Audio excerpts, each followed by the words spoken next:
Saturday morning. What's up, everybody? What is happening?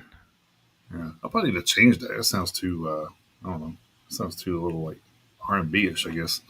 It's like, good Saturday morning. That's right. Yeah. That's right. Gotta make it brutal. Put some bass in that. Gotta put some bass in that voice, motherfucker. That's what we gotta do. Hell yeah, man. uh, Can you have a breakdown in an intro? Because we probably. I mean, stranger things have happened, especially on this show. Oh God, if that's not true, I don't know what is. Jesus, yeah. Good Lord. But yeah, welcome in, everybody. It is Saturday morning here in the United States. It's good afternoon and good evening, depending on where you are joining us from. But it is the Metalheads Unite podcast. Yes, it is. Yeah, check something. Back with our classic format today. No interviews today, so you guys have to look at our. Us. That's right. Yep. As Rodney Carrington say, "Come on, motherfuckers, it's just us." That's right. That's right. I don't think that was the same context. No, and also like Rodney Carrington said, "Show them to me." So I mean, show them. If you know, you know. So if you know, you know. That's right. So I mean, while we're talking about comedians, I actually went and checked out Craig Conant last night. I don't know if you're familiar with Craig, but he actually got viral from like Instagram and stuff, and he's pretty funny dude, man. All right. Yeah, it's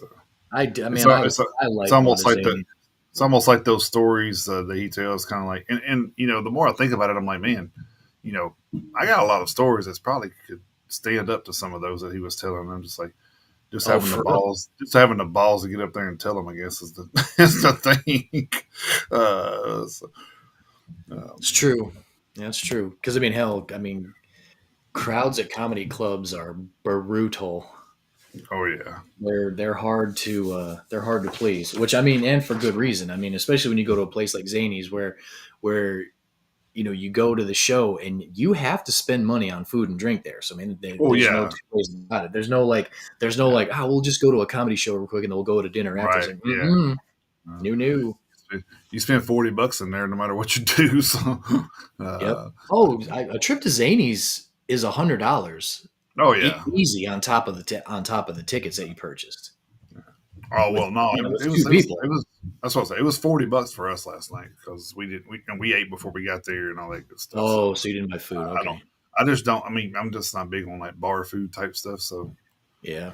So kind of wanted to get something to hold me over, so we stopped and ate at the Italian place up in Cool Springs. So.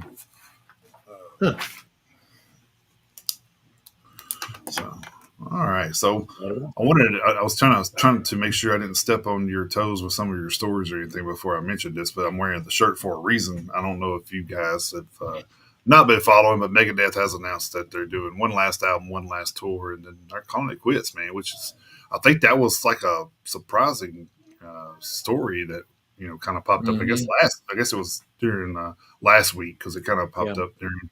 We had an interview, so we didn't really get to talk about it much, but. Yeah, but what a career though, man! Like you can compare Metallica to Megadeth all you want, but man, Megadeth's been a lot more active than Metallica for sure. Yeah, the album next year is going to be 17th album. Yeah. Oh, I don't know. It's up there. I think it's their 17th studio album. Yeah. 17th, 18th. So it's somewhere in there. I believe. I did see where Dave Ellison said that the money he's made off Megadeth, he didn't really have to work another day in his life. So good for them. And he also did say that he thinks that he should actually be part of the farewell tour. And I wholeheartedly nothing against James Lomenzo. Because he was he was part of the band during some of their glory years too. But David Ellison was there from the start, and I think. Well, the thing is, why can't you? Have them both and just swap them out, during certain songs and stuff. Because they're, like I said, they're all part of the part of what made Megadeth who Megadeth is. So, there's we see the front part, we see Dave Mustaine, and we think that's, but Megadeth takes more than one person to. Oh, absolutely. make Megadeth. And here's the thing: is Dave Mustaine really has a chance to he really has a chance to make this farewell tour an absolute blowout. Because Yeah. he's going to have to do some hatchet burying, I think, especially with David Ellefson. But Mm-hmm. he should be there. And I know Marty Friedman made an appearance, like when we went to see Megadeth with Mudvayne and All That Remains. I mean, Marty Friedman was there for a few songs, which was Oh unreal. wow, It was nice. unreal. But I mean, you need to bring Marty Friedman back. You can bring Chris Broderick back. I mean, what you can do is, you can basically have these guitar players come back, and depending on how you set up the set list, you can have these guys come back and play the songs from the albums Mm-hmm. they were a part of. Right. Dave Mustaine has the chance to really do something special with this. He really does. Now, of Well, course, some guys, Gar Samuelson, Nick Menza. Some of those guys have passed away, unfortunately. So, mm-hmm. you can't bring them back. But you know, video tribute boards and stuff like that. Montages of stuff like that. Because there really have been a lot of people in Megadeth. So, Yeah. that's actually another thing. When you're talking about Metallica versus Megadeth, that's one of the things you could actually debate. At least Megadeth is, or at least Metallica's had a slightly more stable lineup. Mm-hmm. He was part of it and kind of got himself kicked out. You could debate whether or not it was fair that he got kicked out because they were all drunks back at the time, but he got kicked out. Megadeth was formed. We got two great bands out of it, So Right. one of those things is kind of like a blessing in disguise. But Well, the fans won in that case. yeah, we absolutely won in that case. But the only reason why uh, Jason Newsted was brought in was because of Cliff Burton died. Right. So and then they had to go out and get Rob Trujillo because Jason wanted to do stuff with the band while the rest of the guys were, living the married life, and they got pissed off about that. So Metallica has had a more stable lineup. You can't account for accidents and band member deaths and stuff like that. But Mm-hmm. with the exception of the bass player, it's been Kirk, Rob, and Lars, since the Mm-hmm. '80s. Think about this though. So you got Metallica on one hand, which you say is pretty much stable or whatever. Just think about the money they're having to pay the people that have been there this whole time, though. Mm-hmm. Oh yeah. Compared to if Dave could go out and get a guitarist off the street we never heard of and make him famous, probably for like 200 grand, So Well, that's it's true. kind of a it's kind of a it's almost Megadeth almost reminds me of how Ozzy was back in that day too, where you had Randy Rhoads, you had Jakey Lee, you had Zach Wild. He just had a who's who of freaking Mm-hmm. guitarists come through Yeah. that band. And I Right. think that's kind of what Megadeth did, but we didn't know who those guys were at that time.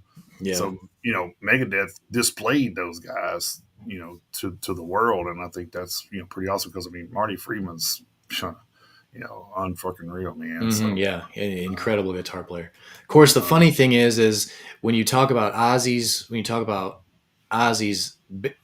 solo band, and you talk about the turnover in his band, and then you talk about the mhm. turnover in Megadeth. There are two different reasons behind the turnover in Ozzy's band and the turnover Oh in well, yeah, Megadeth. The yeah, for reason sure. the reason why there's so much turnover in Megadeth is because of one person. That's because of Dave Mustaine. Yeah, right. Yeah. uh, Well, it's kind of I look at it in a couple different ways. Yes, it's kind of like dude, come on, you gotta work with these people sometimes. And then two, I'm thinking, mhm.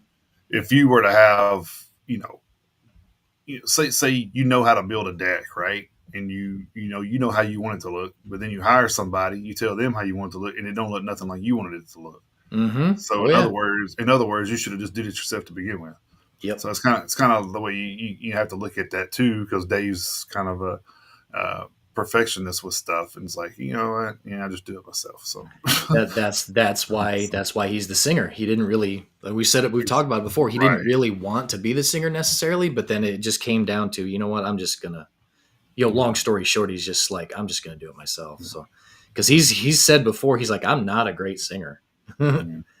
So we're actually wearing shirts to kind of go with what's going on this week. I don't know if that was like kind of I out of just me and you were on the same page with that or what, but it's kind of funny that, that's the you know, reason why I wore this shirt. Yeah. yeah, Testament's new single came out, and Jesus Christ, if My that's God, if I see the indication for the album that's about to hit, man, the rest, Malevolence has some competition, I think so. man, uh, good Lord.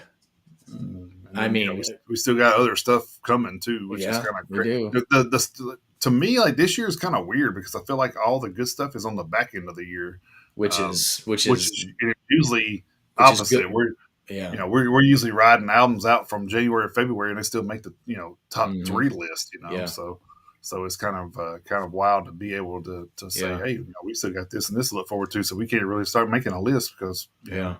I mean we It's can kind of put one together and just move stuff around at this point, but well, I that's mean true, but usually like kind of we're almost stuck with our top two anyway by this point in the year, so.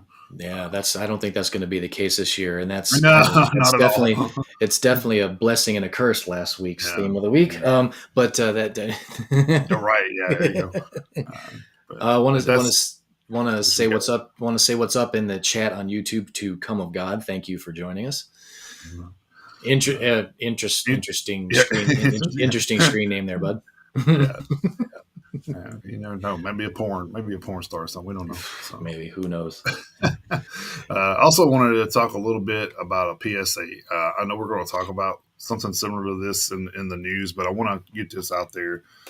If you're driving and you're in a vehicle, please like watch out for bikes and stuff, man. They're hard to see, and like things happen. I get it, but I mean most of the time in our we see it all the time here in our town where a bike got hit by a car or whatnot, and it's just and then you see like what happened, and you're just like, dude, you know wow, why somebody lost their life for somebody else being stupid, Yeah, so. and I want to, and on the flip side of that, I mean, which is a good PSA. But let me add to that PSA. A tip for the bikers: realize that people can't see you, Exactly. and you know, drive like normal human beings too. Because I mean, you guys, True. you You do guys, have the yeah, you guys have a lot greater risk of a lot greater injury in an accident. And The, the, the the bad thing is those are the guys that never get in accidents, right.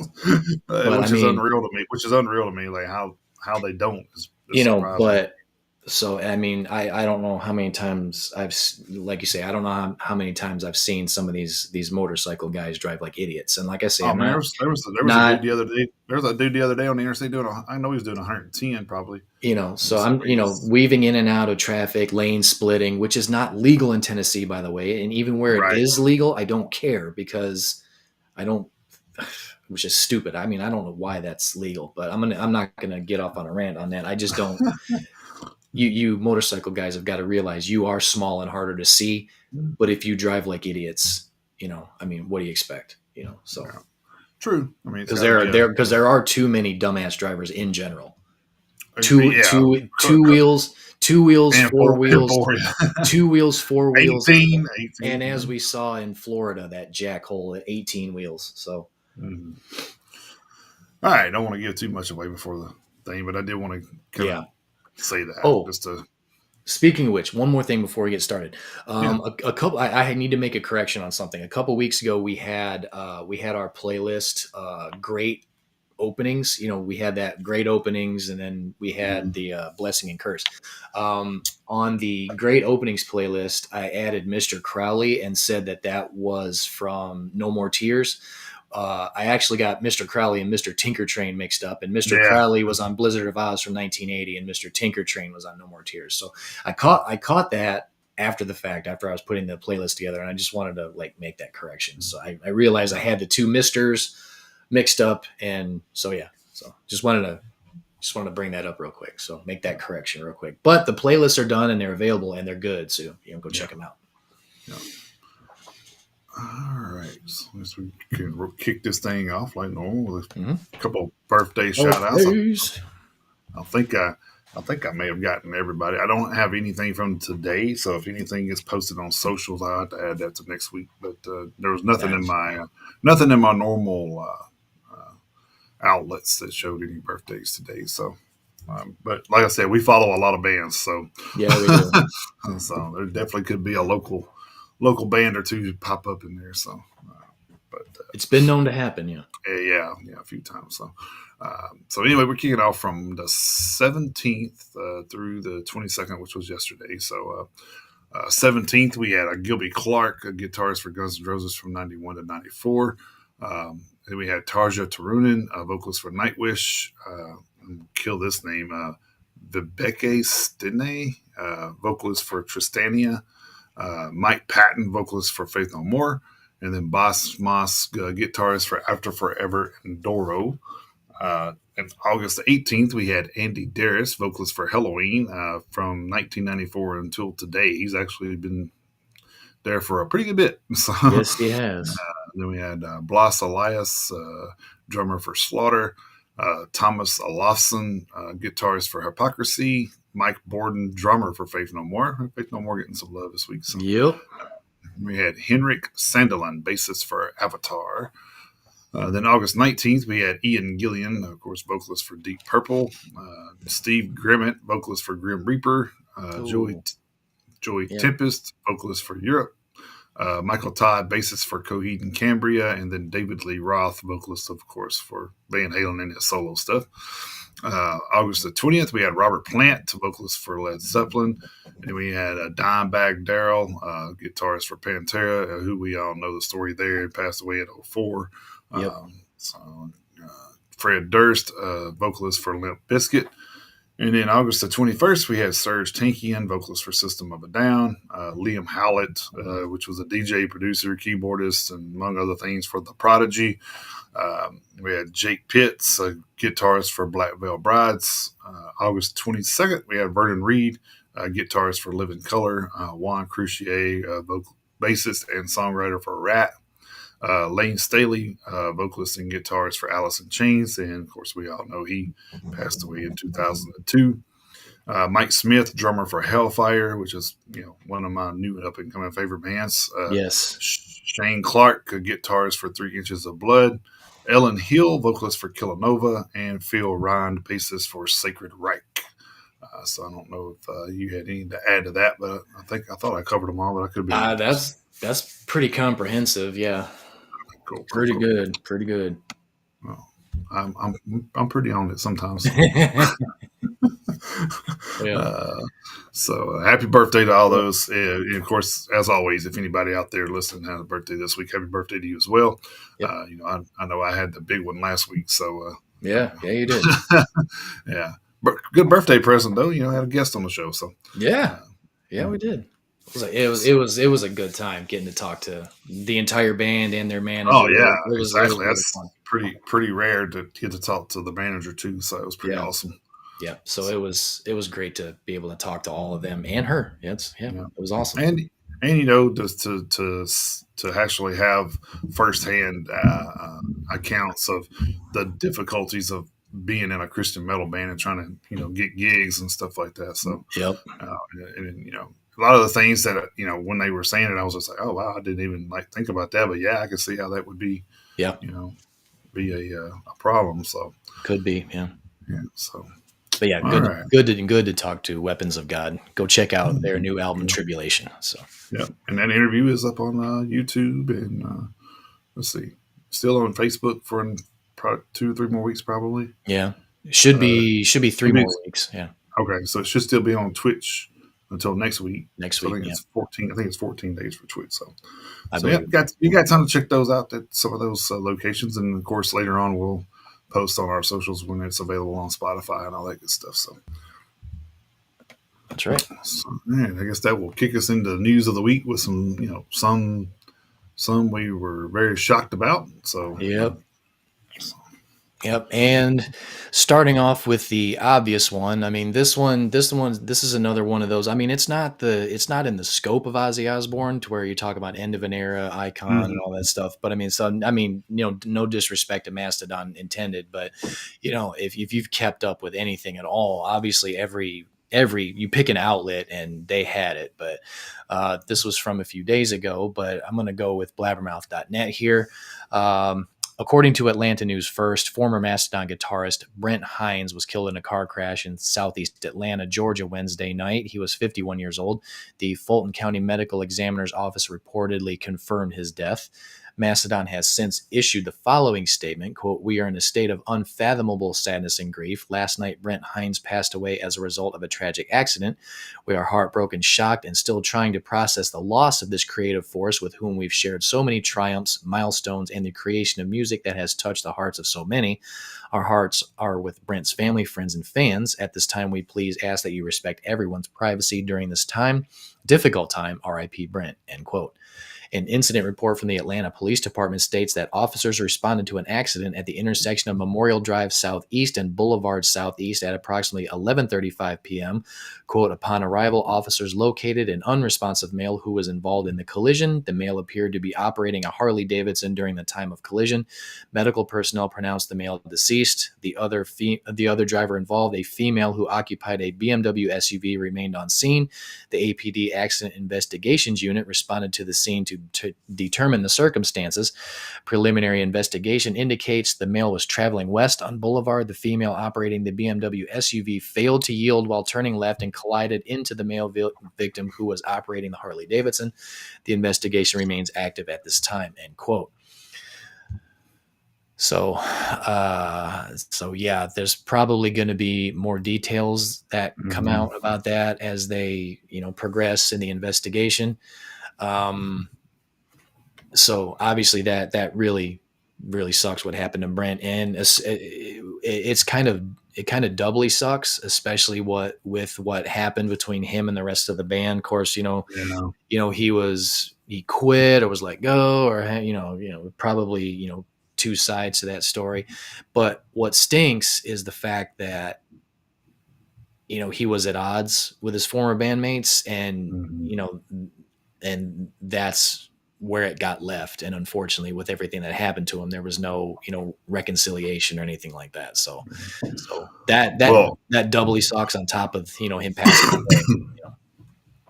I'm glad you bring that up a little bit because I mean, not to be kind of that guy, but seeing following the news stories that we have been past month or so with all that going on, and then I see that my automatic thing was I got to click this story and make sure it wasn't what I think it was. You know what I mean? Because with all the thing, I automatically was thinking suicide in the beginning. With all the stuff and turmoil back and forth between the two, Hmm.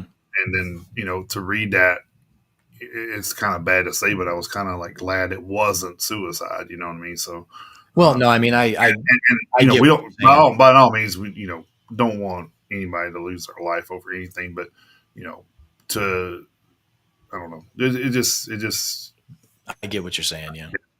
yeah, like I don't know how to say it without without Well, trying to sound like what a fucking asshole, but like I say, I know exactly what you mean, because I yeah, mean, when you hear something like that and yeah. you see the guy's age, and yeah, you want to, you think, you know accidental overdose, intentional overdose. I mean, you Mm. never know. And then, you know, Well, I mean, not only that, just because of the stuff he had been posting on his socials about the right. band and all that stuff. I'm like, man, I wish, and the whole time, like, a friend of ours, Max, is a huge Macedon fan. And, Yeah.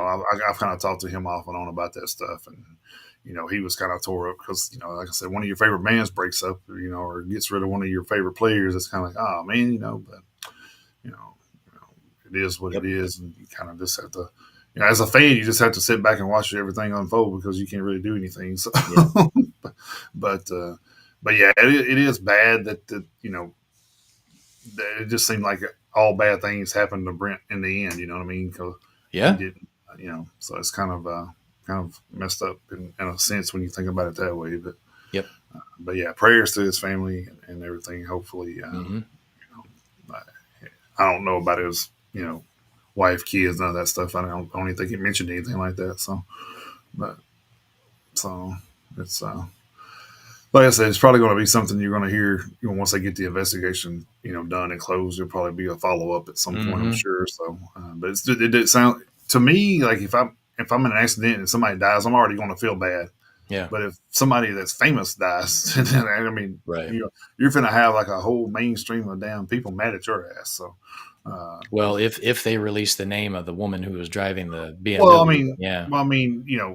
you can be a no name person and know they're talking about you though. That's the thing. It's like, Well, the people who know that woman are going to know for sure. Absolutely. well, I mean, even no, what I'm saying is if she's opening up stuff and seeing it on socials and they're just saying, "Oh, that woman's a dumbass" and blah blah blah. So I mean, she's going to get reamed, even though we don't know Hmm. who she is. Not yet. We She's don't. probably Yeah. going to she's probably going to get reamed, for Oh, a she while. absolutely is. She Yeah. absolutely is. Well, So and I mean, based on what I read in that story, the preliminary investigation. I mean, if that's what happened, then I hope she gets charged. yeah. Cheers from Yeah. Ubruxum, Canadian Death Grind. Oh, Thank you for nice. joining us. Yeah, Absolutely. man. Awesome. YouTube Cheer. love today. Yeah. Cheers back. Yeah, YouTube love. I like it. All right, my first story here is a little short one over from Metal Sucks. During a show in Istanbul, Turkey last night, Limp Bizkit frontman Fred Durst did what so many, including Mike Patton, have dreamt of doing at major shows these days. He finally successfully swatted a drone out of the air during his performance with King Kong S SWAT. I Yeah. don't know. That's just my added, uh, these stories are boring. You got to ask something. Yeah. Yeah. Drones have been a fucking problem at major outdoor shows recently, and as the technology becomes cheaper and more readily accessible to the general public. During this particular show, eyewitnesses said there were several drones hovering over the crowd. Oftentimes, these drones are a way for people to catch the show without paying. Yet one ambitious drone operator decided to get up close and personal with Durst during the band's performance of Take a Look Around. To his credit, Durst coaxed the drone closer before delivering a power slap-esque knockout swipe, taking the drone down with his mic. Afterward, he told security to toss what? He told security to toss. I don't know. They left something out.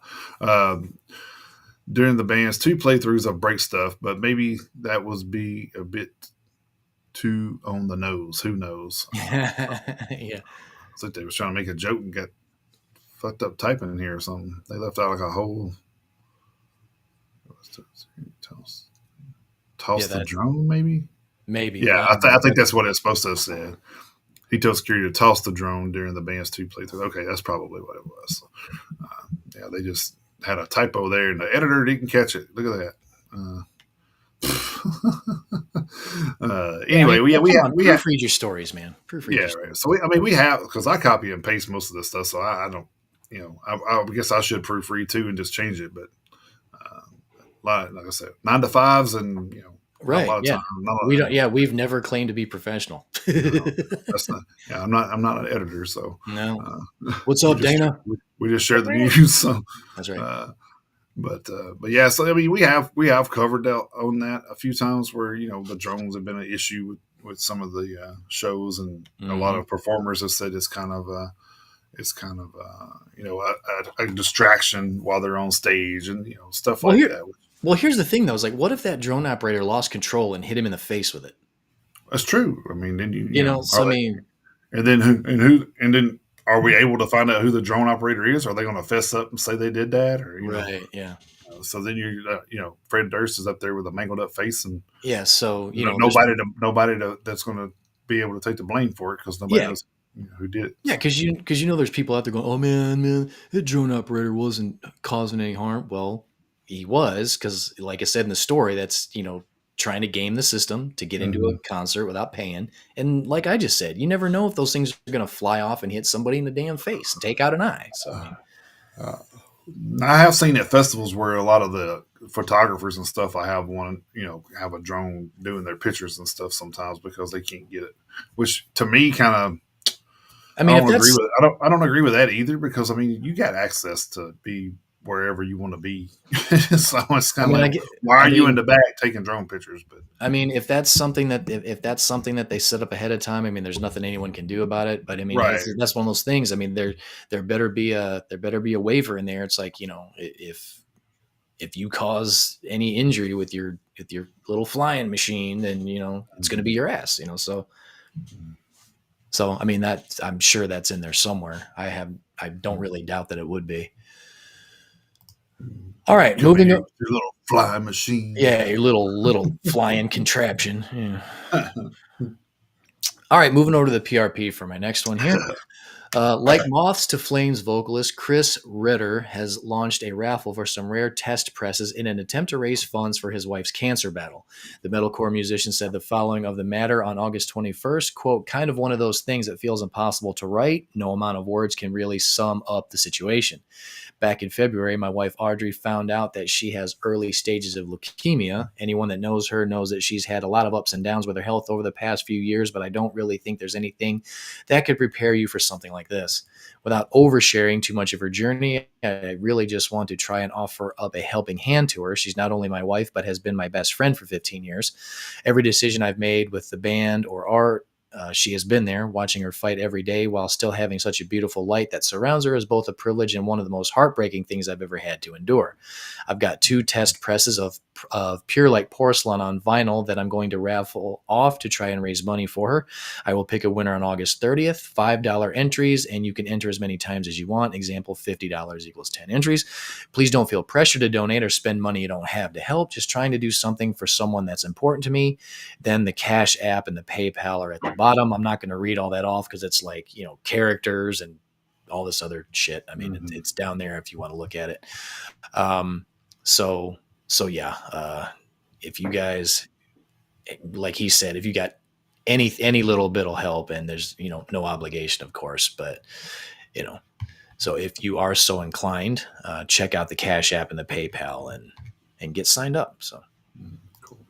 hopefully Yeah, some good comes out of that for them. yeah, we hope so. So, all right, my next one over from Metal Injection. This one's kind of going to be a controversial one too.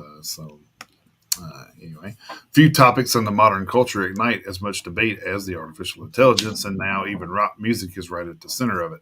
Alternative rockers, Nothing More, sparked conversation and backlash with the release of their new music video for Existential Dread, a track from their latest album, Carnal. The band's decision to lean heavily into AI imagery wasn't a quiet experiment. It was a statement, one meant to provoke thought about society's fixation on technology while ironically fueling the very discourse it critiques. Ahead of the official video premiere on August 18th, the band released a short teaser clip. Its unmistakable AI rendered aesthetic quickly drew fire online. Fans and critics alike voiced concerns. Was Nothing More outsourcing art to a machine? Did this undermine the human element central to music? Instead of letting the backlash fester in silence, frontman Johnny Hawkins personally waded into the online storm, responding directly to fans. He addressed questions ranging from artistic authenticity to the threat of job loss. The bad opinions are strong on this one. When challenged about whether AI might endanger musicians in the same way it's impacting other industries, Hawkins, via captures from the PRP, didn't hold back. Quote, AI isn't a danger to good artists, only shitty ones. Good artists know that tools evolve and they evolve with them. If AI can connect with people as authentically, write as good of songs with nuance and perform them in a way that satisfies people in a way that a real human can, then it deserves to take my job. That's evolution, end quote. Which frankly is a fucking terrible opinion. That feels like It's a very, very bad yeah, take. that feels like the artistic equivalent to trickle down economics. Just be good and you won't get rolled out. Yeah, man. Well, Sure, sure. I mean, Surely the grinding mechanisms of capitalism work. Capitalisms that work. Let me of capitalism work. Oh, of capitalism work that work. I got you. Okay. because that's the thing is, I mean, AI is probably going to get to the point where someone could be like, "Hey, this is Wage War's new single," and then they didn't make it. Exactly. There you One go. One fan argued that AI fundamentally undermines the art because the art is supposed to be a human expression of humanity. Hawkins Yep. pushed back, pointing out that technology has long been a part of the creative process. Uh, Quote, this logic is flawed. There is a huge difference between letting a machine create something and using a machine to create something. Nine Inch Nails is a perfect example, which is not, and I'll explain in a minute. Nine Inch Nails is a perfect example of a prolific artist who used machines to sculpt their sound. It's all about how you use the tool that determines art, not which tools you are using, end quote. To further dispel the notion that AI had replaced humanity or human creativity, sorry, in the video, Hawkins clarified how the project came together. A director was very much part of the process, working closely with Hawkins to shape the concept, storyboard, and execution. Quote, I literally worked with the artist directly, LMAO. I had concepts that I shared with him, and we bounced creative ideas back and forth on multiple calls. Then then the storyboard he storyboarded sorry then he storyboarded, generated, and edited multiple versions together, like we do with almost every project we take on. The vision dictates the medium and tools that we use, end quote. Anyway, I'm going to go AI generate a Nothing More record and sell it. If Nothing More truly does rock, they'll beat me at my own game because, in Hawkins' own dumb words, AI isn't in danger to good artists, only shitty ones. So man, there you go. But yeah, Yeah, I don't. the thing I that the don't. thing that I I don't don't know. another thing I don't agree with is him bringing up Nine Inch Nails, because Nine Inch Nails didn't do any of that. Nine Inch Nails created his own music using a computerized equalizer.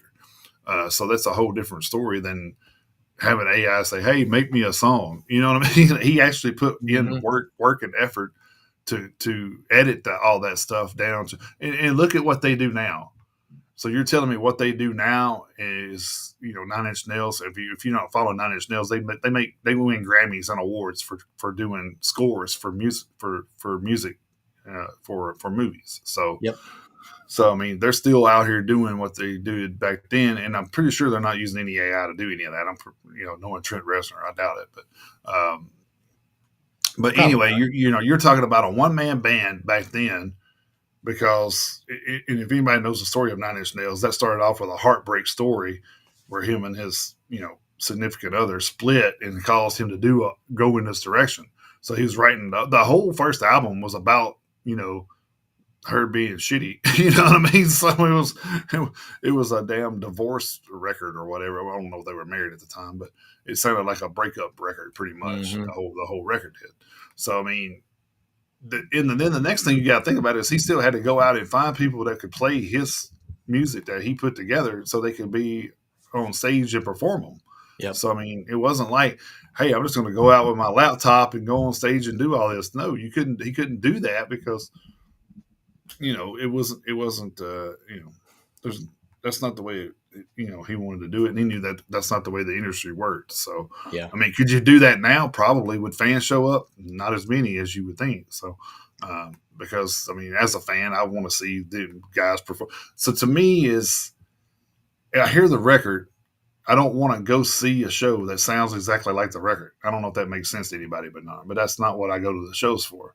I go to the show to hear the song live in a way that if his fucking throat's hoarse that day, then oh well. It is what it is. Like I Yeah. said, the organic part of what we do and what they do is what makes it so special.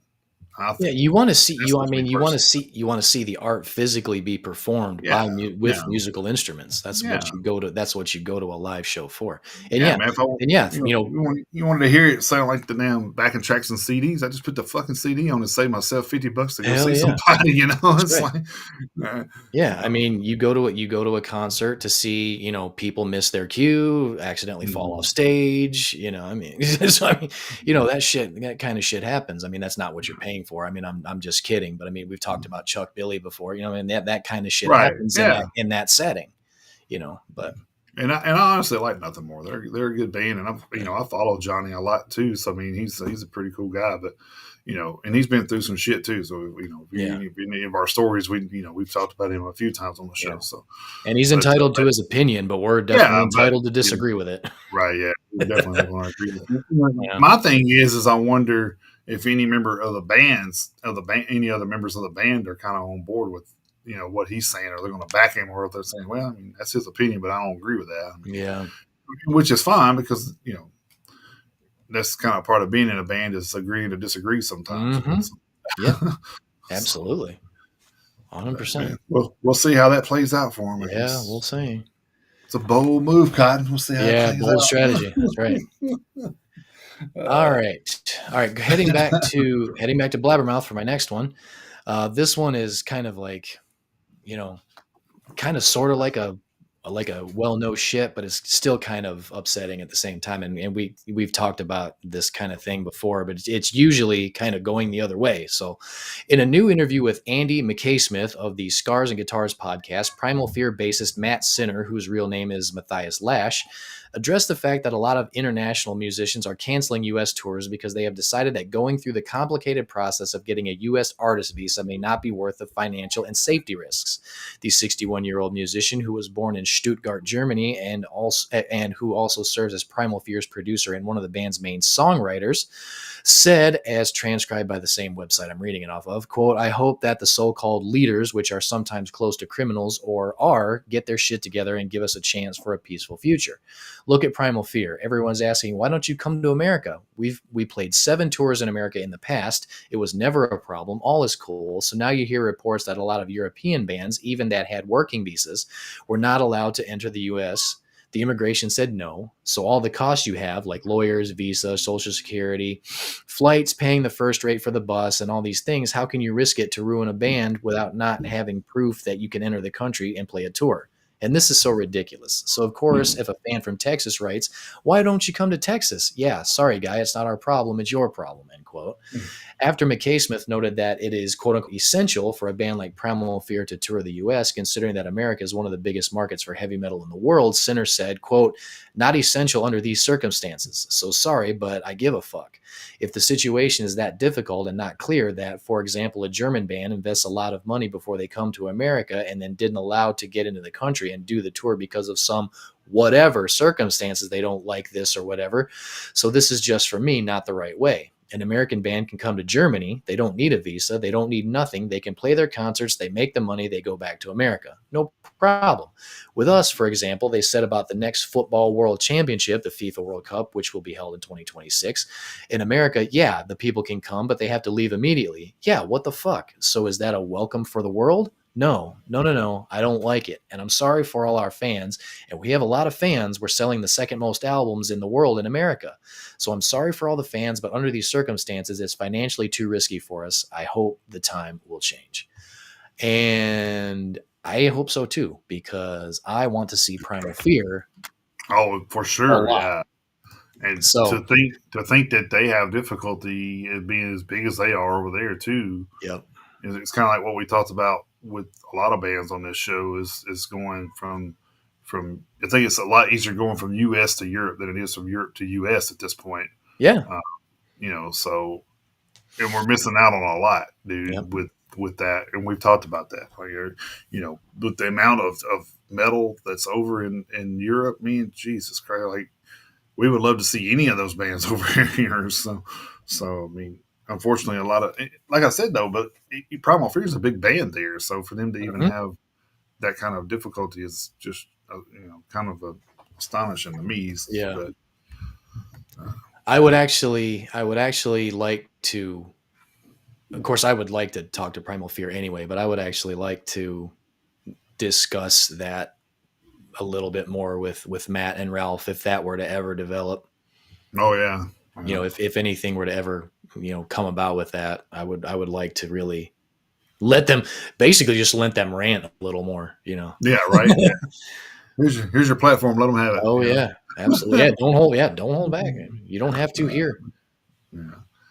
I know you have a few short ones, but this is my last one over at Metal Injection. The MSG Sphere in Las Vegas has quickly become one of the most talked about venues in the world, with its massive, fully immersive LED screens both inside and out. The $2.3 billion arena has redefined what a concert can look like. For many bands, the Sphere isn't just another gig, it's a milestone, the sort of stage that cements a group's status in the uppermost tier of live performers. So far, only a handful of acts have played there, most notably U2, whose 2023 residency was tailored around the Sphere's overwhelming visual capabilities. Other legendary groups, including Metallica, are now rumored to be in talks for their own runs, but not every band is enamored with the Sphere. Iron Maiden's Bruce Dickinson, speaking with Eddie Trunk, made it clear that the pioneering metal band has no interest in stepping inside. Dickinson's reasoning comes down to something very simple. Iron Maiden's live shows are about the raw connection between the band and the audience, not a high tech spectacle that overshadows the musicians. Quote, no, it's not Maiden. Maiden's about the relationship between the band and the audience and the show. Whilst it's a show, it is an enhancement to what we do. The Sphere, as far as I can gather, I mean, I appreciate what you're saying about it. It's all encompassing. It's this and that. It's the other. But I think the band would be very uncomfortable with that idea. End quote. For Iron Maiden, the magic isn't in flashing lights or groundbreaking visuals; it's in the performance itself. The Sphere is undeniably a marvel of technology, but Dickinson sees a fundamental incompatibility between the design and what a live band does. In his view, the venue risks turning musicians into background figures within their own concert. Quote, I mean, we just do a lot of stuff. We run around, we go around, and at the Sphere, what's the point? What's the point of even being there if you're a band? End quote. His comments point to a deeper question for live music in 2025. Are venues like the Sphere redefining concerts as visual experiences first, musical events second? The U2 show was widely praised, but also sparked debate about whether audience were watching the band or watching a screen. So, that he's got a point there, I guess. I mean, it's definitely. Yeah, I think that's one of those things where I think either side can actually make a decent argument. Yeah, I mean, but I think But I get what I I get where he's guess coming from. I guess my I guess without knowing for sure how much control a band has over the show there, uh, I mean, I feel like that would be the deciding factor on what if a band should or should not play there. If Metallica goes there and they have no say so in any of it, then yeah, no, Oh no, Metallica definitely should not go there. And and and if we know anything about Metallica, that'll never happen. right, yeah, yep. Beat me uh, to it, absolutely. so Lars is probably not going to let them say no. We're going to do this, and he's probably like, no, we're not. Hmm. I mean, so I Yep, mean, it's got to be a fit for the band and the and the venue. Don't get me yeah, wrong, but I get that too because a lot of times I think even being at some of the smaller shows I've been to, I'm just like, man, that's a big stage present for a small venue. So I mean, it can overshadow. I think. yeah, Um, Especially when you got $2.3 billion venue. I mean, they got plenty of stuff to overshadow you. I mean, yeah.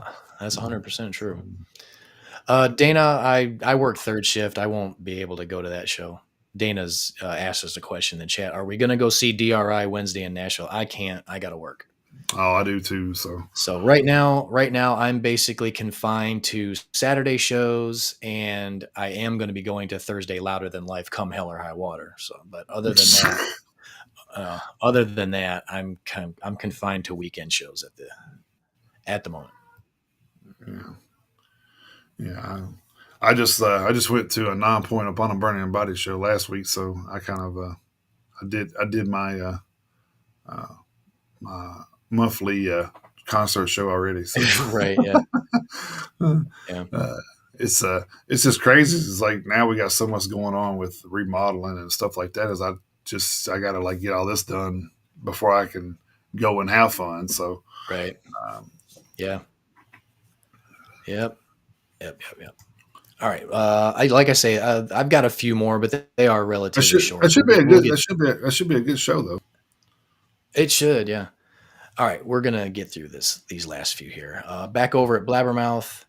A new 1 hour film about the last chapter of Ozzy Osbourne's life was pulled from the BBC's schedule to respect his family's wishes. Ozzy Osbourne Coming Home had been due to air on BBC One and iPlayer at 9 p.m. UK time on Monday, August 18th, but was removed from the schedule earlier in the day.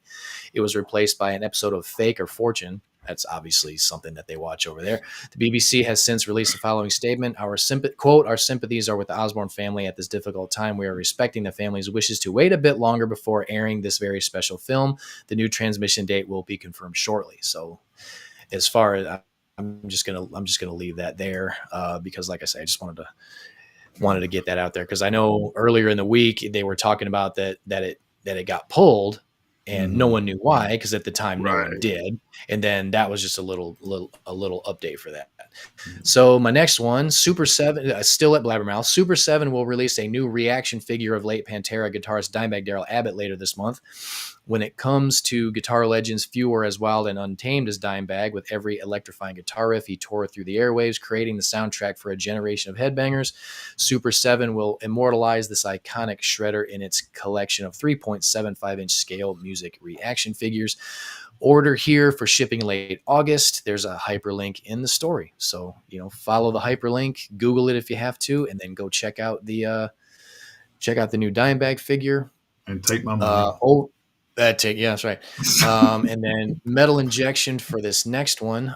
Post Rock Titans Godspeed You, Black Emperor have pulled their entire discography from streaming services, leaving Bandcamp as the only platform where fans can Wow. access their catalog digitally. The move comes at a time when Spotify, the world's largest music streaming platform, is facing mounting criticism over its business practices, technological experiments, and ethical controversies. Godspeed's decision follows a trend of notable artists, including Shushu, King Gizzard, and the Lizard Wizard, and Deerhoof, who have recently withdrawn their music from Spotify.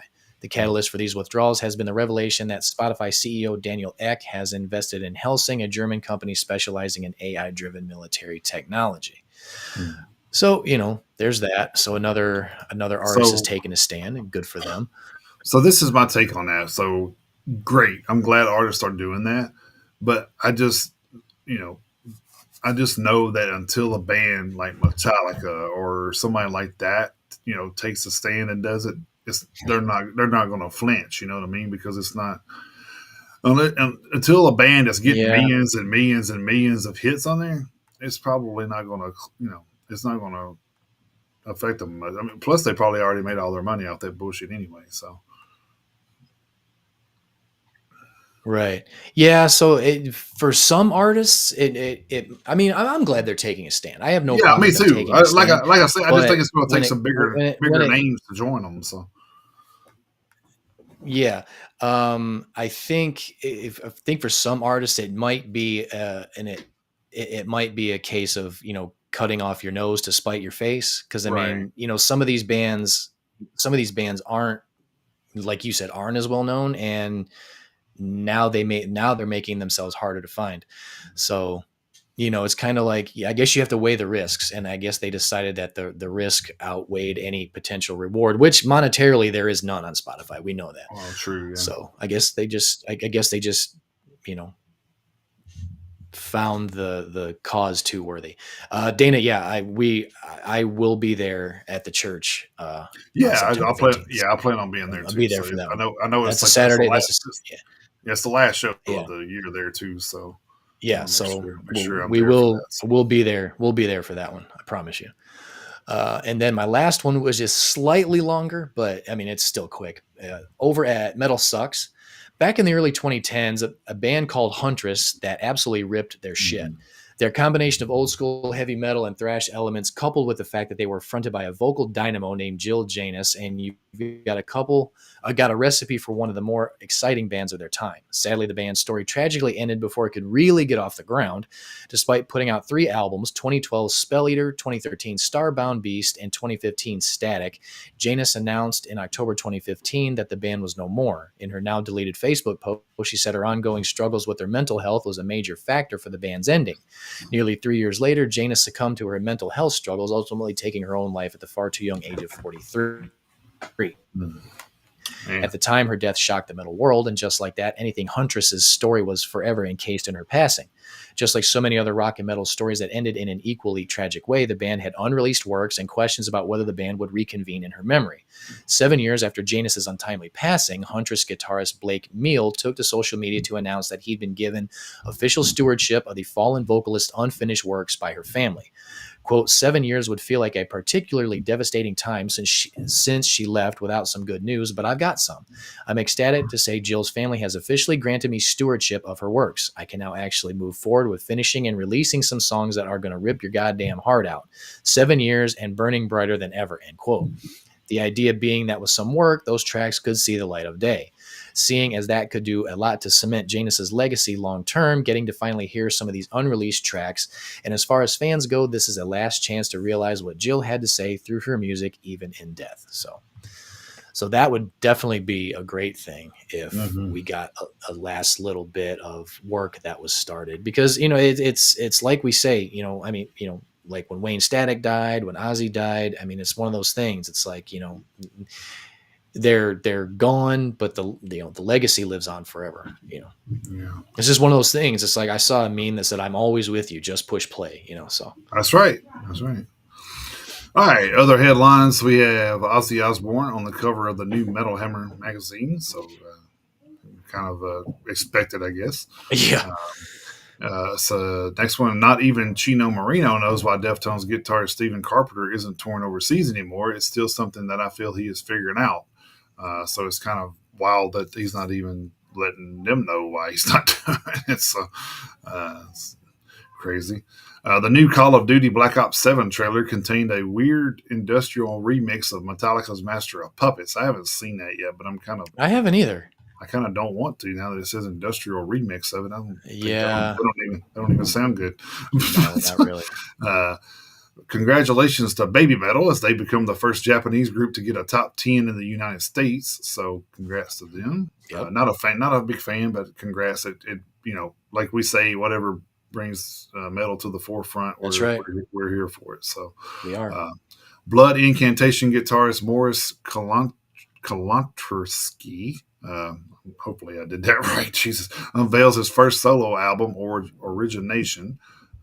So the Back to the Beginning show contributed 28 million pounds to the local economy, which is, I think it's 45.5 million US dollars. So, Yeah, I saw that. they do have a number now. There's about 100 million off, but Yeah, that was off by quite a bit. Yes. yeah. So, but still, still good, good to for them to contribute that and donate that money. So, here's one we're going to get excited about. Overkill's got a new record in the works, so that's another Yep. band to get excited about, I guess. So does I'm guessing that's going to be a 2026 release at this probably, point. So, and uh, so does Trivium. yeah, that's right. Yeah, they got an EP. Well, they're also Matt Heafy said that late 26, early 27 for a new LP. Oh, nice. Okay, So okay, yeah. cool. So Trivium's going to get back to So, being Trivium. So I yeah, mean, so much for that vacation, right? That's right? Yeah, uh, Kitty announced a special Spit 25 EP to mark their debut album's 25th anniversary. yeah. So that'd be pretty cool. Good for Uh, them. Born, I'm glad they're back. oh, I am too. That last album was fucking amazing. So good. Born of Osiris tap Kill the Lights guitarist Travis Montgomery for their upcoming tour dates. Public sales for 7,000 or 70,000 tons of metal kickoff. That was actually on Friday, I think yesterday. Judas Priest will release a version of War Pigs with Ozzy Osbourne's vocals. That ought to be Oh, interesting. well, hell, let's stick around for that. Yeah. Yeah. And of course, we talked about this earlier, but Dave Ellison said he'd like to join Megadeth on their farewell tour because since I'm a founding member, and I, like we said, we kind of say the same thing. He's got to be Yeah, a part of it at some point, even if he's not on the whole tour. I mean, right. Yeah. I think even Dave Mustaine is going to realize Oh, for sure. he's going to have to at some point. Yeah. I mean, come on, Dave. Yeah. Spirit Box achieves their first ever gold single thanks to Circle With Me. So congrats to Spirit Box there. Corrosion of Conformity completes recording their new double album. Album. Yep. Double album. They're not playing around, man. You waited this long, you deserve two, I guess. So. Right. Yep. Last but not least, the Freddy versus Jason soundtrack is finally coming to vinyl, and this is the thing. If you've been in any pop culture stuff, a lot of people have been wanting this for a long time. Mm-hmm. So I've actually talked to people at some places I went to, like Comic-Con type things. They're like, "Oh man, because they found out I'm in the metal. They're like, "Oh man, what do you think about the Freddy versus Jason stuff being on vinyl?" I'm like, I mean, I think it should be available on anything that you can buy. I mean, so I mean, that's just my personal opinion, but whatever. So hopefully that will appease the nerd masses. Like, yeah. So that was all that I had for headlines. I don't know if you have anything to add to that one, but Just the trivium thing.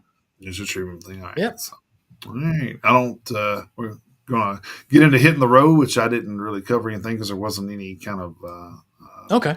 new announcements other than the 70,000 tons of metal Yeah. thing. I think we've kind of. Oh, well, good. We'll get through this relatively quickly. Oh, I mean, oh, there's not.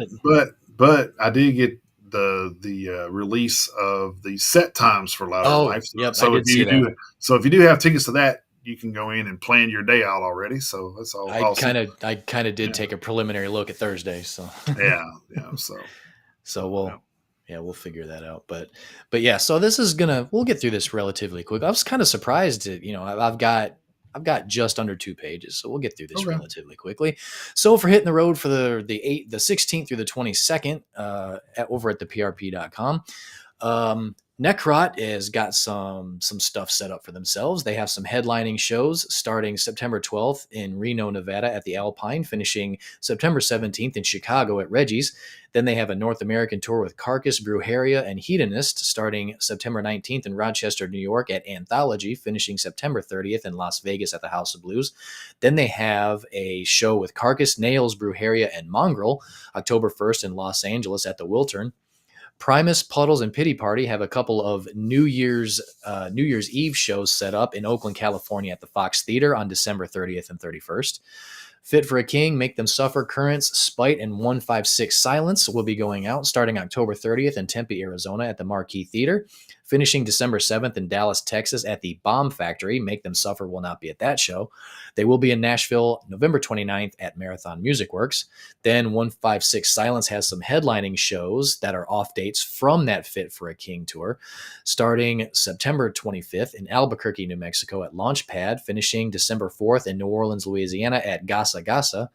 King 810, Filth, and Tala are going out in November, starting November 3rd in Lawrence, Kansas at the Bottleneck, finishing November 25th in Lexington, Kentucky at Manchester Music Hall. They will be in Nashville November 24th at the End. Higher Power and Existence are going to the UK, starting October 18th in Glasgow, Scotland at Nice and Sleazy, featuring Dynamite, finishing October 25th in Swansea, Wales at the Bunkhouse. Sanguisugabog, Fulci, Gates to Hell, and Celestial Sanctuary are going to Europe and to the UK, starting February 13th, 2026 in Antwerp, Belgium at Zappa, finishing March 1st, 2026 in Oberhausen, Germany at Cult Temple.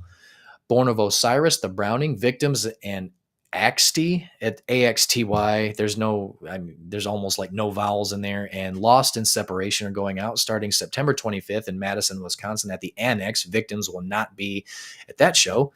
Finishing November 9th in Chicago, Illinois at Bottom Lounge.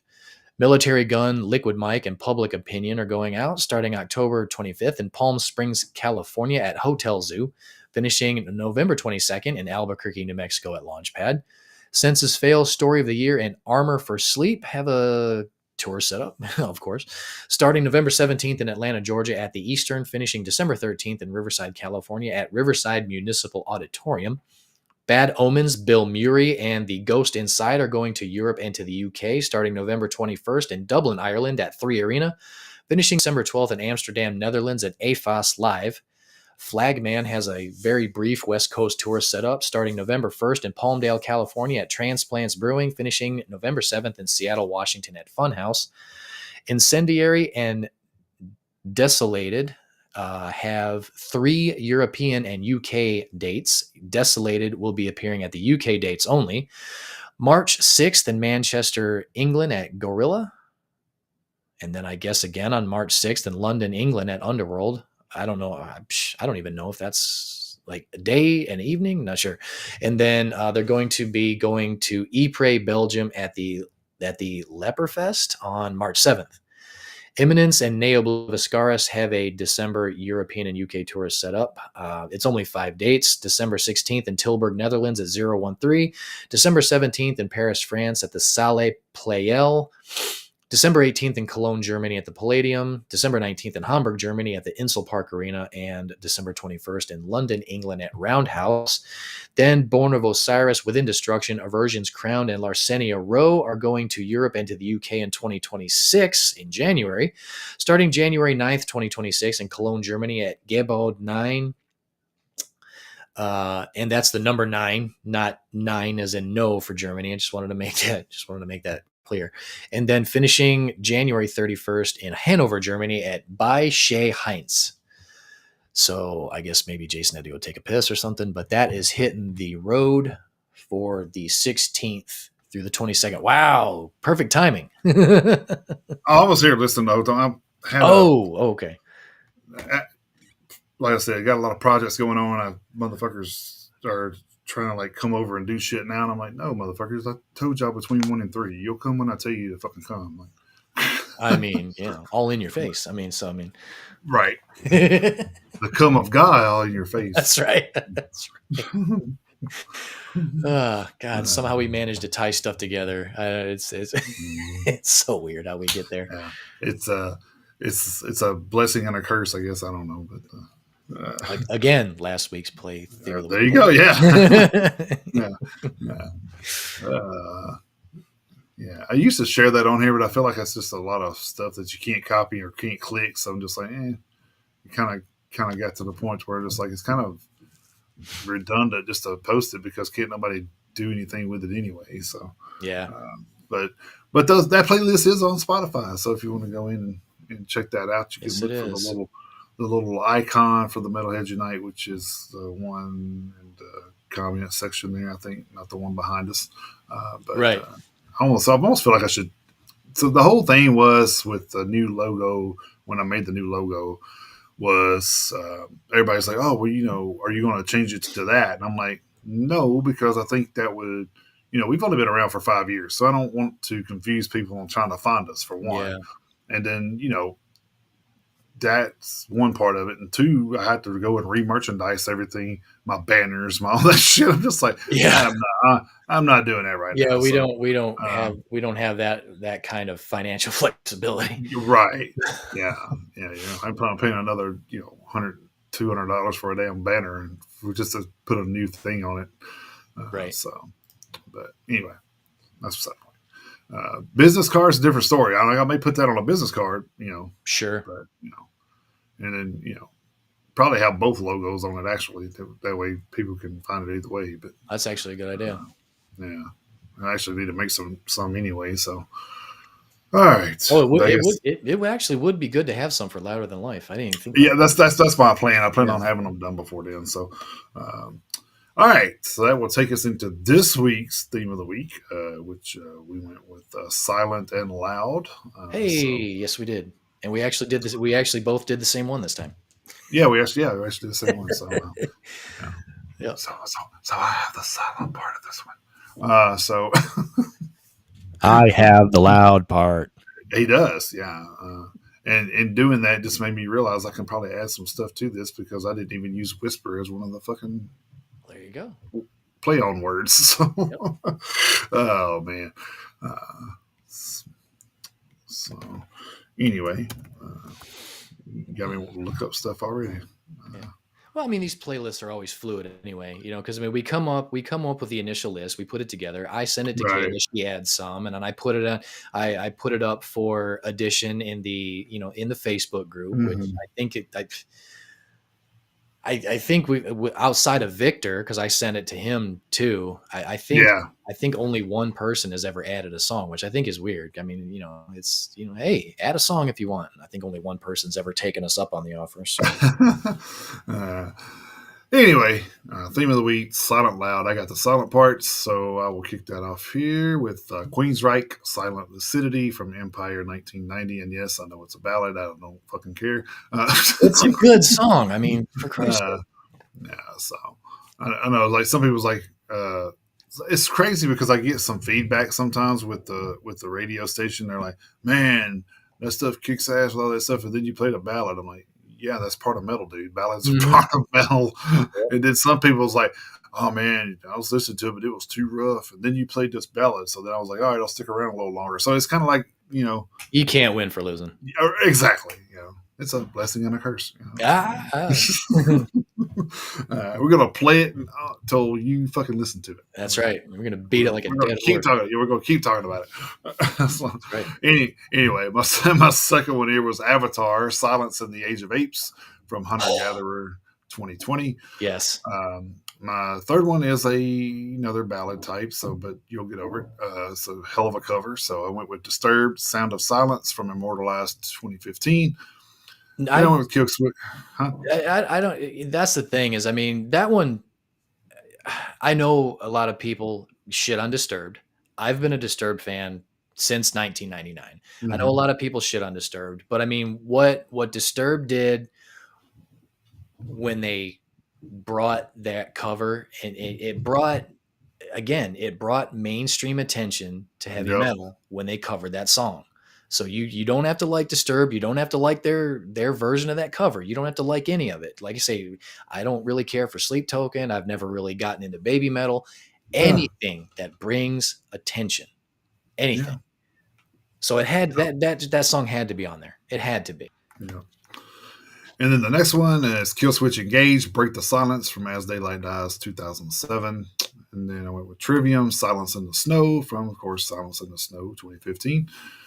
Then with Buried Tomorrow, Silence Isn't Helping Us, which is from the album from earlier this year. Will You Haunt Me with That Same Patience, which is a hell of an album name. I think it's pretty funny. Um, the next one was Slayer's Silent Screen from South of Heaven, 1988.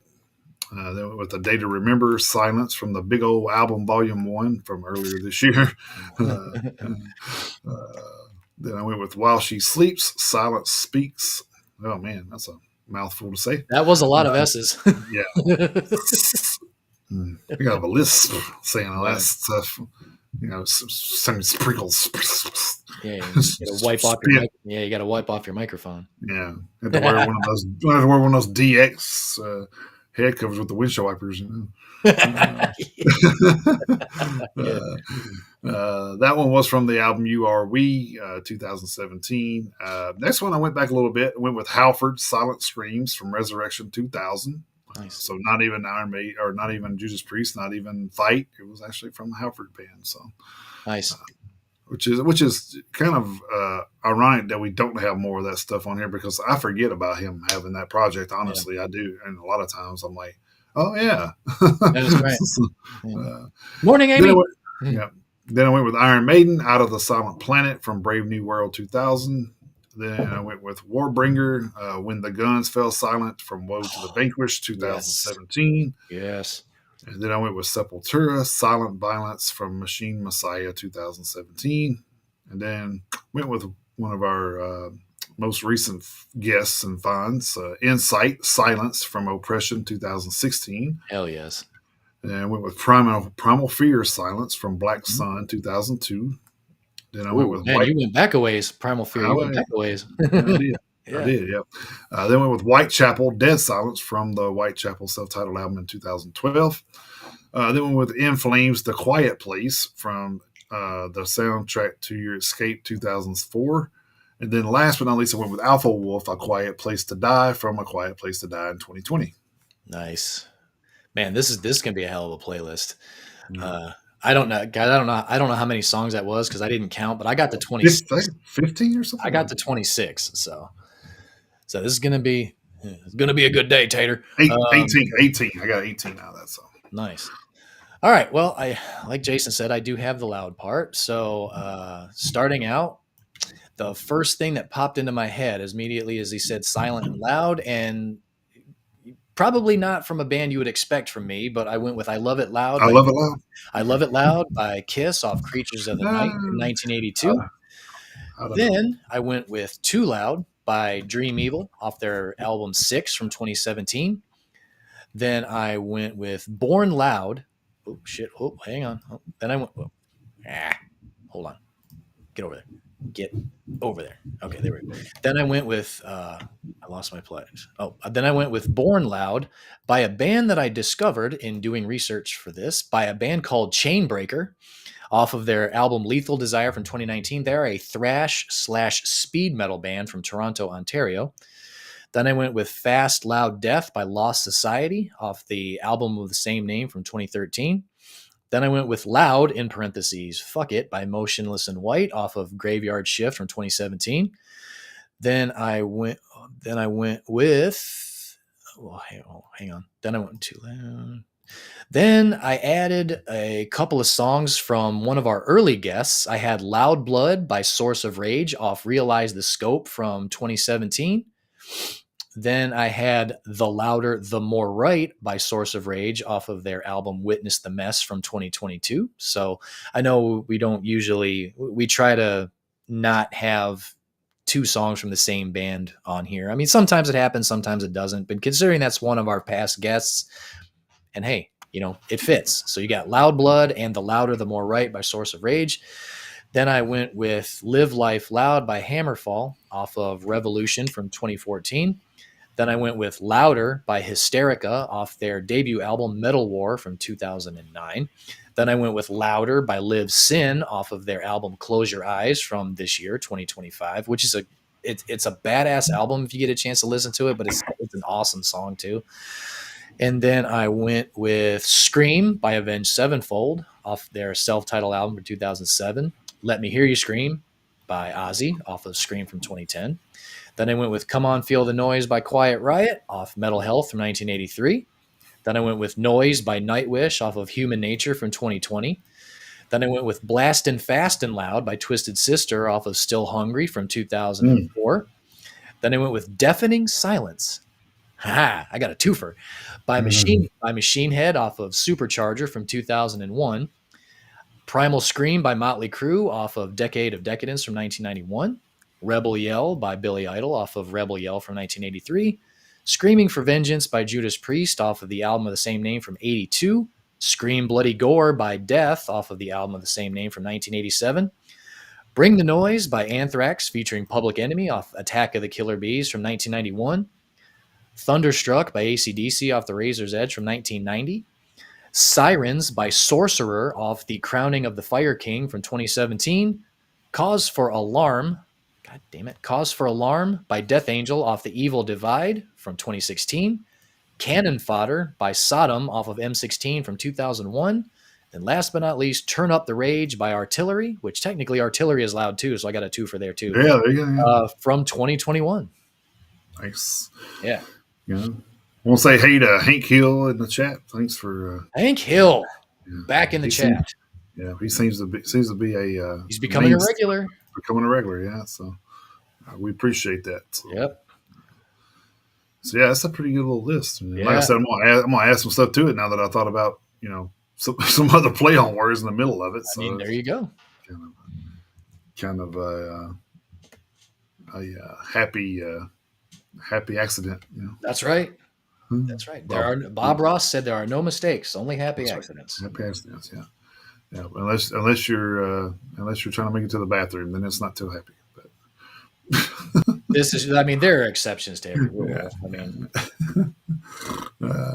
Then the mistake would be not wearing it depends, and it's true. And it won't be a happy accident. Yeah. But anyway, so, that will kick us into our album. We're making some good time today. Yeah, we are. That will kick us into our album reviews. Maybe we're getting good at this. No, that's not it. Oh man, that's definitely not it. That's definitely not it. Our album review portion of the show. This week I went with a band called Burning Sun. Their album was Retribution. Burning Sun are a power speed metal band formed in 2022 and hailing from Debrecen, Hungary. I don't know how they pronounce their C's over there. So the current members are Zoltan Poppy on bass. Pancho Ireland on vocals and guitars, and then Alessio Perardi on vocals and guitars. Not sure who's doing the drumming for this band. It really didn't mention it, so It I'm might not be sure one of if those. they're It might be one of those things where they had to use a drum tracks or something. yeah, like a guest. Could be, yeah. So, I mean, they're fairly new, man. And the name when I was listening to this, I'm like, man, they sound so familiar. And then the name of the vocalist kind of looks like, man, why do I know that name? And I figured it out when I was doing a little research. So, this is this band's second full length release, 8 songs and about 38 minutes 14 seconds in length. So Pancho Ireland is also the creator and kind of the all arounds guy that does Merciless Law. So Oh, Merciless okay. Law All right. is a band that we kind of discovered on the show a couple of years ago, doing the same thing we're doing right now with the album reviews, and then we kind of started following those guys, and then or that guy, I guess, and then in that case, now there's three. Now they're this is the thing though. Now they're a three-piece. So evidently, whatever he's doing is working, and now he's had, like you said, not AI. He's doing it all on his own, and now he's coming to the point to where he's got to have other members so he can tour. Right. So, Yeah. Exactly. so now, even though he's the creator and and the kind of sole person of the band and the originality of the band, Yeah. now they're a three-piece, and they're an actual band. So, so it evolved. It evolved. Exactly, it evolved. Which is good. So, yeah. So anyway, so Pancho just keeps displaying his range on whether it be on Merciless Law or here with Burning Sun. Is man, he's got some awesome vocals, and definitely perfect for the power speed metal portion of that genre. I mean, he's definitely got the pipes that pull off either one of anything that is required of him for either or. The guitar works very fast. Has some amazing actually not some amazing solos. Every fucking song has an amazing solo. So it's just like the whole time I was listening to this the second time I was like, man, Chris is gonna love this album. It's a fucking solo after solo after solo. Like damn. But yeah, guitar work definitely amazing on this album. Drumming's also fast and furious. The bass is there. We talk about this a lot. How the bass is sometimes hidden and within, but you can kind of hear portions of that complementing the drumming, perfectly. So they got some. This is another thing you're going to like about them. There's a couple of Sabaton-esque war anthems sprinkled in there. Oh, I kind of felt like that's a little Sabaton, little Sabaton in there. And then that's another band too where I could close my eyes and probably imagine myself in my living room at 15 listening to Headbangers Ball, and that I could see that video playing. You know what I mean? It's kind of got a retro feel and sound to it too. But I mean, you can tell it's pretty much today's music. There's also a song on there called "Heart of Darkness" that had like a Pantera like guitar intro to it, kind of like some Dimebag stuff. I'm like, wow, this is pretty good. Actually, when I heard it the first time, I was like, wow, that sounds like Pantera, and I was like, okay, must be have a little bit of a inspiration from there, I guess. But killer. You can have a lot worse inspirations. I mean, absolutely. So you can hear an influence. You can hear an influence on almost every track. Whether it be Sabaton, Pantera, maybe some Priest in there. So I mean, you can hear a little bit of a lot of different bands. So, and I think that's the thing nowadays. You almost have to like pull some inspirations from a few different bands and create something of your own. Mm-hmm. I guess if that makes sense. Yeah. So not to downplay any of the instruments on this album, but the guitars definitely stick out. Like I said, I mean, some of the intros, some of the solo. I mean, dude, I don't know if it's both the guitars or if one or the other is swapping, but man, they complement each other really fucking well, dude. But you can almost hear. I don't know if this makes sense to anybody. I've always done this, and I've never like really talked about this on the show before. But you can almost hear and listen to an album, and like, man, these guys are having a blast making this right now. It's like you can almost hear it in the tone of what they're doing. It's like, man, they're fucking having a blast. You the guitar kind of feels like, since we're talking about it, kind of feels like it's laying the foundation to the story being told, I guess. Um, and it kind of fits in with what, lyrically is being, I guess, displayed or echoed, I guess I should say. But I don't know. It's kind of hard to me because I'm not real good with a lot of the soprano pickouts and stuff like that. But I think that you you could hear a guitar solo or a guitar intro or whatever, and then you hear the vocals hit, and you're like, Mm-hmm. that's exactly how I imagined it. You know what I mean? It's almost like that's what I was expecting. So it Yeah. was kind of, a lot of times you get lucky and do that. So Yeah. and I feel like this album kind of done that too. It's like a few different ways. They slowed it down a little bit and kind of gave you a false hope of maybe a battle light thing, and then sped it right back up. And by the time they got through, two or three verses, and it's like, oh shit, okay, uh, had me going for a minute. I thought y'all were gonna slow it down for me, but okay. But yeah, really, really cool, man. The backing vocals on here are welcome in addition to some of the choruses. I think that's probably something that I think's probably been a dying thing in a lot of albums over the past, I don't know, probably 20 years. A lot of the backing vocals, you don't hear that a lot anymore. So I think when you do hear that, it's kind of like, oh yeah, okay, kind of get a little old school backing vocal stuff going on here. Yeah. So, but I'm gonna give this one 4 horns. So Sweet. Hell yeah, dude. Very nice. All right. My album review this week is another Curtis Dewar special in our email. yeah, One of many that we get from Curtis and his coworkers. I listened to the new album Ice and Death by Reinforcer. They are a heavy/power metal band formed in Paderborn, Germany in 2015. They are currently signed to Scarlet Records. Like I say, this one was sent to us in our email. Didn't have a chance to listen to it until yesterday, the actual release date. So, I mean, it just, stuff gets time and clutter in the email, and just we get so much stuff sent to us, which is fantastic. But yeah, so it's very cool. They are a quintet, and their lineup consists of Lasse Schmeidel on drums, Nicholas Stappert on guitars, Tobias Schwarzer on guitar, Logan Lexi on vocals, and Fabian Fabo Rodriguez on bass. Fabian is the only unoriginal member. The other 4 members of the group have been there since 2015, which is cool. As we've seen in very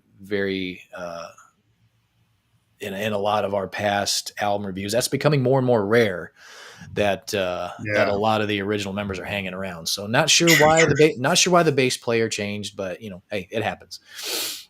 This is their second full-length album. Their debut album, Prince of the Tribes, came out in 2021, although they did have an EP that was released in 2018. So 1 EP and 2 LPs under their belt.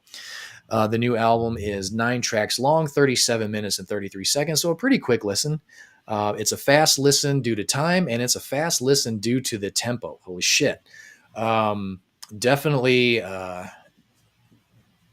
Definitely super duper up tempo, which is awesome. A lot of pace, a lot of killer riffs. Twin guitar attack from Nicholas and Tobias, gives off a little bit of, I would say, more Maiden than Judas Priest as far as twin guitar attack, because Maiden's got a little bit more. Mm-hmm. I'd actually say Maiden, some of their twin guitar attack stuff's got some power metal flavor to it. So the twin guitar attack that they've got here in Reinforcer kind of like shades itself more to a little bit more of the Iron Maiden, but Lexi's got a great voice, very, very appropriate vocal range for heavy and power metal. A lot of gang vocals, a lot of anthemic sounding, gang vocals added to the album. There actually is a heavy metal anthem on the album. Track number 7, Five Brothers, is your prototypical, hey, we're all in this together heavy metal anthem. It's very cool. What I like about the album is there's a lot of diversity from a vocal standpoint, or a lyric standpoint, not a vocal standpoint. From a lyric standpoint, I mean, lyrically, you've got Sabaton, you've got Hammerfall, you've got Amon Amarth, you've got Ailstorm. I mean, you have a song about pirates, you have a song about the sea, you have a song about witch hunt and witch trials. And then I mean, you've got a song about the Pied Piper, which I think is actually a little more metaphorical than literal. But and then track number 9 is a ballad, but it's called "Bring Out Your Dead." It's a ballad, but it's not a fucking love song by any stretch of the imagination. So I mean, it's very fast paced. Track 1 through 8, and then they do slow it down for the last track. But like I say, it's a dark ballad. It's not a light ballad. So I will say that I was kind of surprised that the mix was a little flat for it being a power metal album. All of the instruments are represented, so nobody got drowned out or anything like that. So that part of the mix was good. The guitars, the dueling guitar solos and stuff like that. Which I mean, the solos were awesome. I mean, they were composed very, very well. You could hear Logan just fine. The drums were awesome. A ton of double bass on the drums. I mean, Lasse is, I mean, he's kind of sort of up there with Thomas Hake. Not on the same level, but he's climbing that mountain, so he's getting there. And then of course bass guitar well represented too. Nothing was drowned out, but just the overall sound wasn't as crisp as I would have expected. But so that was a little strange. But album cover's badass. I know you guys can't see it here, but you guys can go check that out. But I'm gonna give this one 3.5 horns. I did enjoy this one. Nice. All right, I guess we can talk about what we got to look forward to next week. Yep. Oh, and we do have something we have to tell you guys about next week too before we go.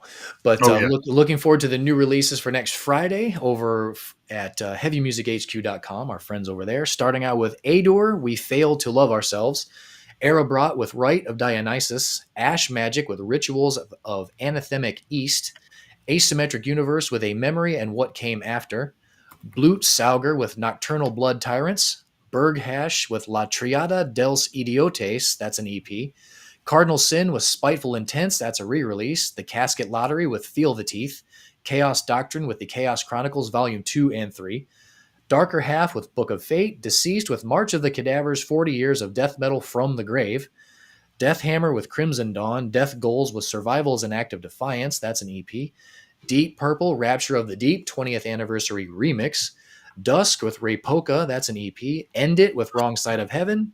Evocatus with Inevitable Death. Exoneration with Monuments to Nothing. Finner Kane with Finner's Kane. Yeah, that's cool. Headless with Transitional Objects. Halloween with Giants and Monsters. Oh, new Halloween next week. Hexrot with Formless Ruin of Oblivion. Ilo with Legacy. Imperishable with Revelation in Purity. In Mourning with The Immortal. Ivy Gardens with Death of Don Valley. Johnny Rocket with the Johnny Rocket EP. KHNVM. I don't even know how the hell to pronounce that, but it's all in capital letters with Cosmo Crater. Kingdom of Giants with Burning Chrome. That's an EP. Low Heaven with Ritual Decay. Lucy Sue with Battle Station. Mangarm with Edsvuren. Melancholia with Random Access Misery. Midjum Guards with Ravens and Eagles. Mjolnir with Through Veils of Time. Necrokinesis with Death is the Hammer. No Apologies with Life. Pilgrimage with From Amber to Sun. Pink Shift with Earthkeeper. Prayer Group with Strawberry, that's an EP. Proscription with Desolate Divine. Runacht with Zweichenwelten. Relicon with Ephemeral Triumphs, that's an EP. Runner with A Welcome Kind of Weakness. Shadows with Myceria. Sisters with Wings of Deliverance. Slow Crush with Thirst. Sowulo with Knit. Stereophobia with Choke on This. Sweet Freedom with Blind Leading the Blind.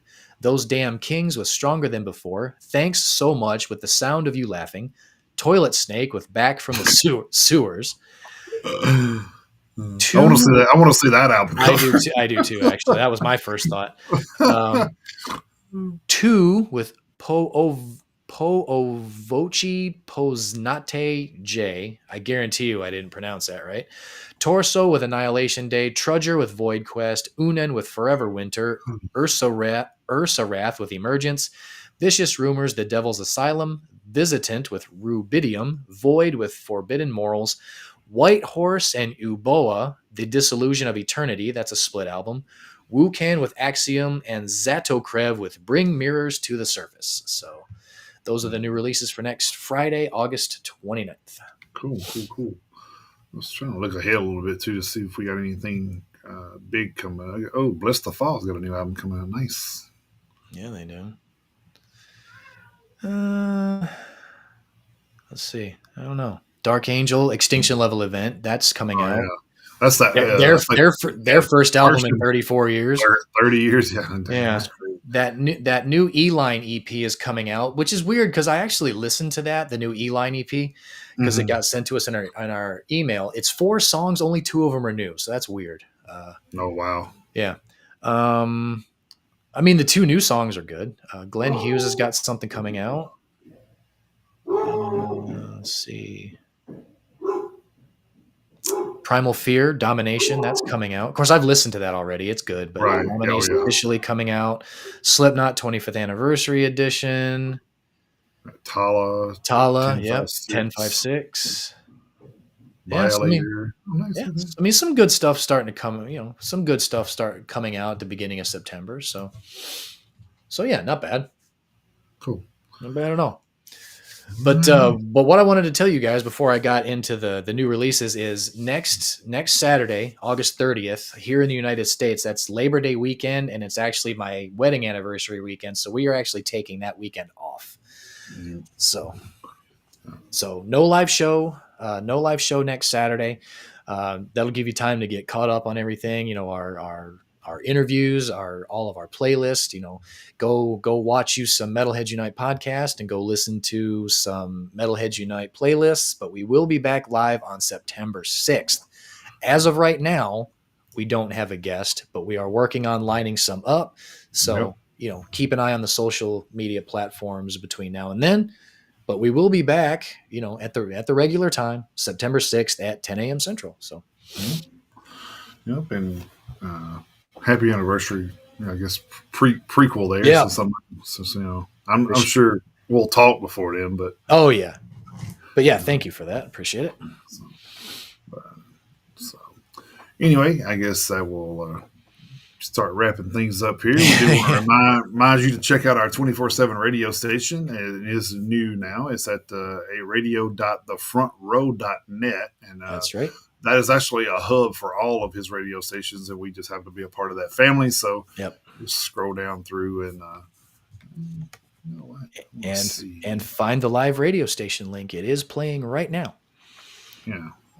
Actually, you know what we can do? Watch this. And I think I can share this since I have it pulled up. Yeah, there. Oh, see, there you go. Yeah, let me give y'all a little visual here. So this is kind of what it looks like. Let me showcase it, I guess, so you guys can see it. Take the banner out there so you can see that. So yep, there you go. So there you are, Metalheads Unite, right there on the bottom. We actually are on the bottom of this, so it kind of. I do like the feature of now where we can, because a lot of people are giving me feedback about the previous radio station setup of how we never could see. They couldn't see. I could see everything because I'm an admin, but they couldn't see the song or artist. Yeah. So they fixed that. So they had to put it all in one place to do that, but that's fine. There's other radio stations on here too. If you ever, that's the good thing. It's like you get tired of metal, like you just flip over to the tap room over there. They got Blue Oyster Cult playing. So I mean, it's kind of like you got different stuff going on. Let me see what else is on there. There goes Tokyo. Go Godzilla. Yeah, Steve Jablonsky, whoever that is. I don't know. I'm not familiar with that. So it's off a Transformers soundtrack. So then you have Genuine. Of course, if you want to relive your club days. That's right. That's right. So I mean, there's only 4 there right now. He is expanding though, and I think that's kind of why he went with this, because he's adding radio stations, and he thought it would be better to do it this way. So I think it's a cool setup. I like it. It is. I do like it. Like I said, it's still got some kinks here and there, but for the most part, it's pretty. It's been pretty. It's still a new upgrade, yeah. So Yeah, yeah. So it's like I said, it's a definitely. but it is a vast improvement. Yeah, It's a definitely. vast improvement. Yeah, and I love it, dude. Like it's I like the fact that people can just click it, and it's not as so. This is another thing. When we were doing it before, if you were on your phone and you want to do it, listen to it in your car, you could click the link that we had on our Facebook page and listen to it. But after a while, it would cut out because if your phone has one of those where your screen goes dark on the back in the background, when it went dark, it would cut off like not long after that. Yeah, So that was super annoying. Yeah. so now you don't have to worry about that anymore because it's actually on a player. Yep. So it's on a website, on a player, on a website. So it's pretty much kind of like Spotify, I guess, in a sense. But Well, we're making the same amount of money, so I mean, it's the same in that respect. yeah, I guess. But yeah, but anyway, if you want to check out the radio station, that's where you go now. It's Yeah, and it is a lot easier to type in. You don't got to do like oh yeah, /8008 / yeah. stream and all that stuff. So I mean, yeah. But if there's anything you want us to add to the radio station, send us a message on social media or drop us an email at metalheadsuniteusa@gmail.com, and we promise it will find its way into the queue somewhere, without a doubt. And speaking of all of our social media platforms, you can follow us on Facebook. Our Facebook group is public. Our Facebook page is members only. Send us a member request. We'll get you guys hooked up. Then follow us on our YouTube channel. Follow us on Instagram, on TikTok, on Twitch, on X, on Rumble, and follow the interviews and the theme of the week playlist. Well, actually, the new release and theme of the week playlist, to be specific, on Spotify. Yeah. Good deal. So, all right. I guess that will conclude this evening's or this morning's festivities. I guess this morning. I'm so used to seeing evening. Morning for us, evening for some. You never know. Well, I mean, early morning for my aunt. So I mean, yeah, right. Yeah. We haven't been back on mornings too long, so it's that's right. Speaking of my aunt, thanks to everybody who joined us in the chat today. Come of God on YouTube, you Bruxum on YouTube. Then we had Hank Hill on YouTube and Amy and Dana on Facebook. Good to see everybody in the chat. Thank you for joining us.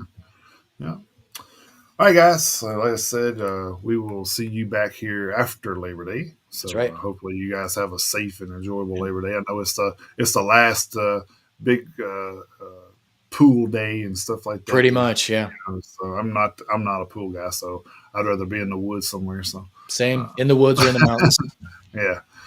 So the beach is okay for a change up sometimes, but there's usually too many people at the beach. There it is. Yeah, I'd rather be in nature. Yep.